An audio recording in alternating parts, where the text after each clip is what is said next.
Are we okay? We're recording now. I hope this has enough light to see what's happening here. This is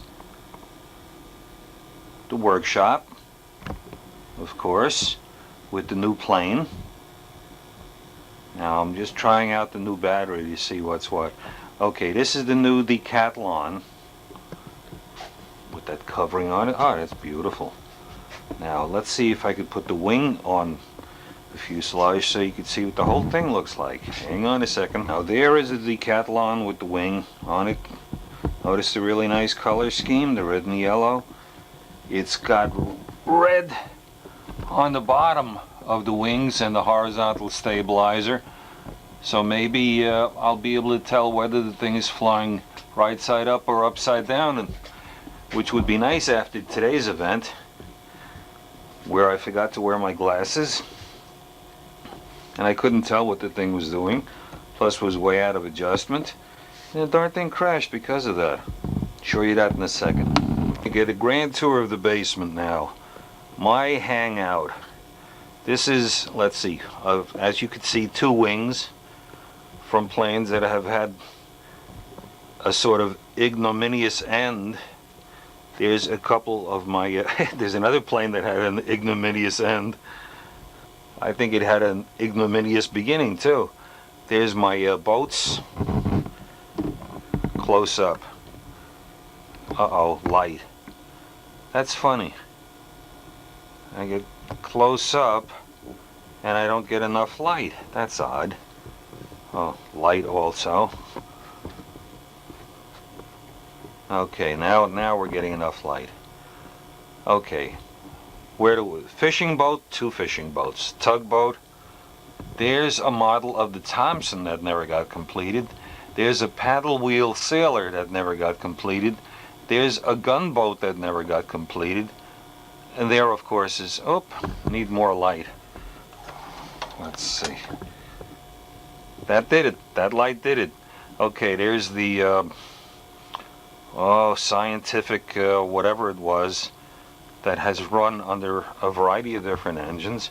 And there's the little little tugboat. Never got completed. One of these days, one of these years, that will be finished. That is a must have finished. That is the cutest little thing. Here, this is the other side of the TV room in the basement, is the Bearcat wing, or half a wing you see there, which got started. And there's the, I don't know, top flight? Call it a trainer, but it's fully symmetrical wing, so I don't know if it's a trainer or not. There's those two, which will have to be. Plus, there's another Sterling model in between that's going to have to be done one of these years. That's for the future sometime. Hey, the light seems to be good. This is my now here is today's fiasco. Today, this is the 440 biplane with Ernie flying. Okay, it looks okay, except you notice wing damage there. And speaking of wing damage, look at that wing. That is really all screwed up. That crashed today. I crashed it. There's the bottom wing, the top wing rather, below it. That crashed today because of, I think, sheer dumbness on my part. Oh well. Hopefully we will learn from our mistakes. That's the way it was. Might as well see all the rest of it. Here's gee whiz, I forget the name of this thing already. Little plane I had a 25 on, and it actually flew pretty well. It's just that I didn't know what the heck I was doing. There's the old Ringmaster U-control plane. There is the Hudson Bomber, which never flew. It's got two engines. Looks really nice. I built that just because I wanted to. Here is where the 25 gravitated to. This plane has a little crash damage to it, but it really wouldn't take a whole lot to get it workable again. I forget offhand what the problem is. I think it had something to do with the landing gear, but it's not bad at all. It's in fairly good shape. Fuselage is 99% intact. and the wing is intact. As a matter of fact, it's that wing outside. There is the buzzard bombshell. Let's see if I could zero in on this thing a little better. Yeah, here we go. This is the buzzard bombshell. The buzzard bombshell and its wing, which is right here. I'm too close to this, I'm sure. Have never been flown. I guess the problem with it was the turtle that came out so wrinkled I got disgusted with it, but who knows? Anything's possible. There's the wing of the Aerostar, and there's the fuselage of the Aerostar. Repairable, I guess, but I don't know. We'll see. This room, anyway, is all, besides the the airplane storage of the carcasses, is all railroads. Actually, this stuff is pretty neat. The original Piper Cub wing, that's the large full-size wing, which didn't let the plane fly right until I put the clip wing on. Now here is the little train layout in the little New England village dock scene. Actually, it looks quite nice. I get a little closer up. Geez, this looks good. I think, anyway. Now, isn't that realistic looking? Look at that. As soon as we cut out the background and all we see is the scene, it looks real. Is the guy still working on his boat? Let's get a little closer. See the bottom of the keel? The glue unglued. The keel unglued is what happened. But he's painting it anyway. He's been standing there painting for about 10 years. Slow painter, I guess. Kind of little 47, 48 Ford. And there's, I don't know what that is. Here's Dock Street, or Railroad Street if you want to call it that. Let's back up a little bit so we could see a little more of it. Okay. You know, this looks great through the camera.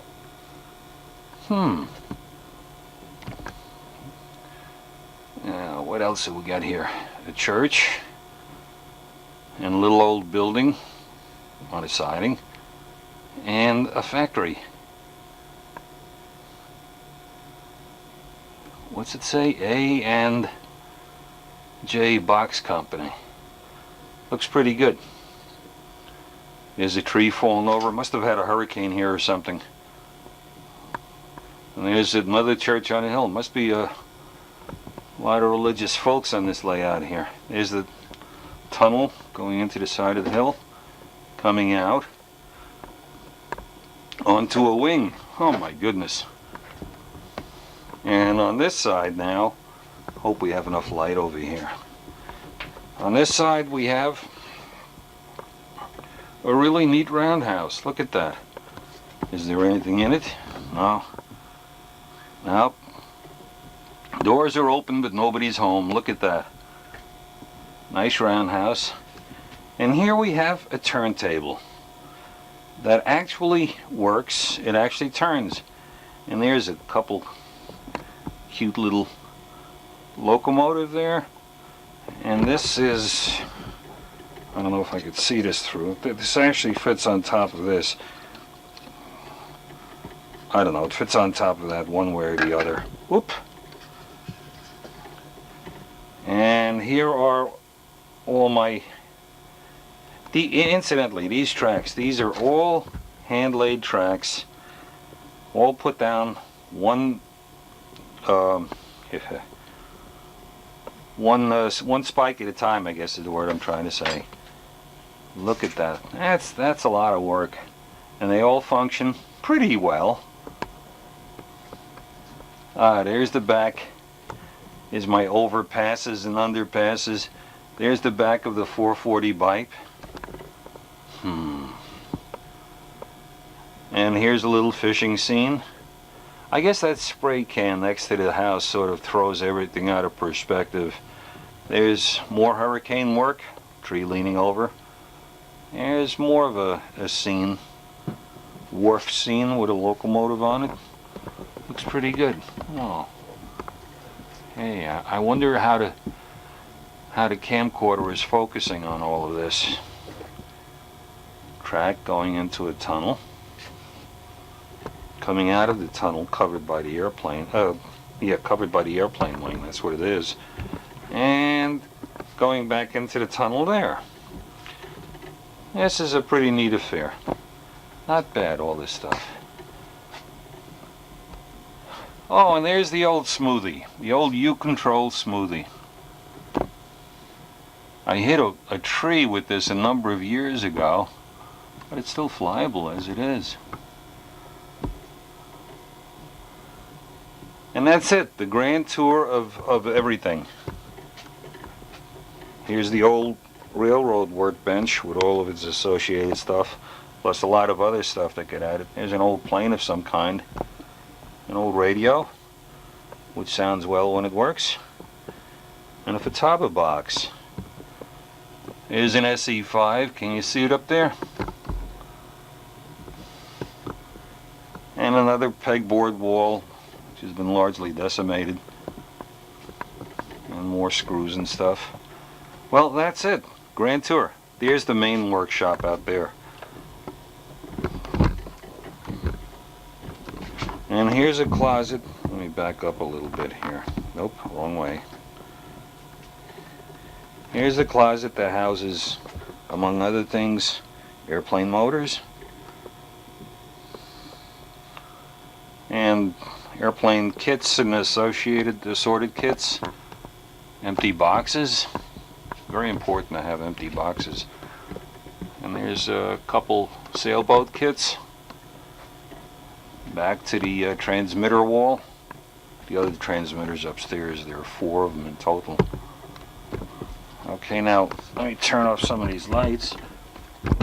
Oh, sorry for that. And we're heading back out again into the main workshop.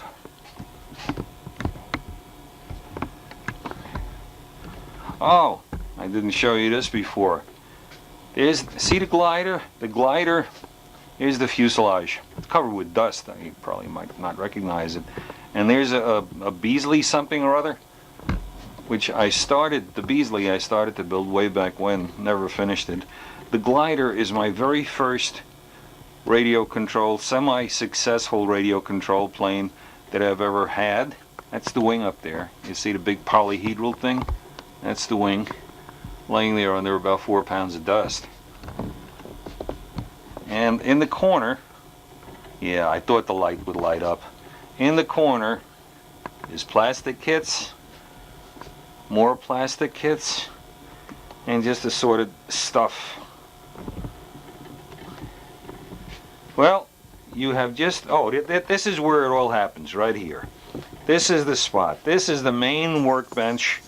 Here's the bench. Right now I've got it covered with, as you can see, a towel and all kinds of covering schnitzels laying all over the place. I just finished covering the good old, my latest creation here. Here's my pegboard wall, tools, screws, lights, more screws, more tools, a few power tools. And what's that? That's a plan of some kind of boat that I never built. I'm a good one for collecting plans. And what's this? Oh, back to the Nicholas Beasley again. You just had a 360-degree view of the whole basement. Paints and stuff up there. A whale. Okay, install that on the mailbox. That's it, folks. We're all done. Finished with our basement tour.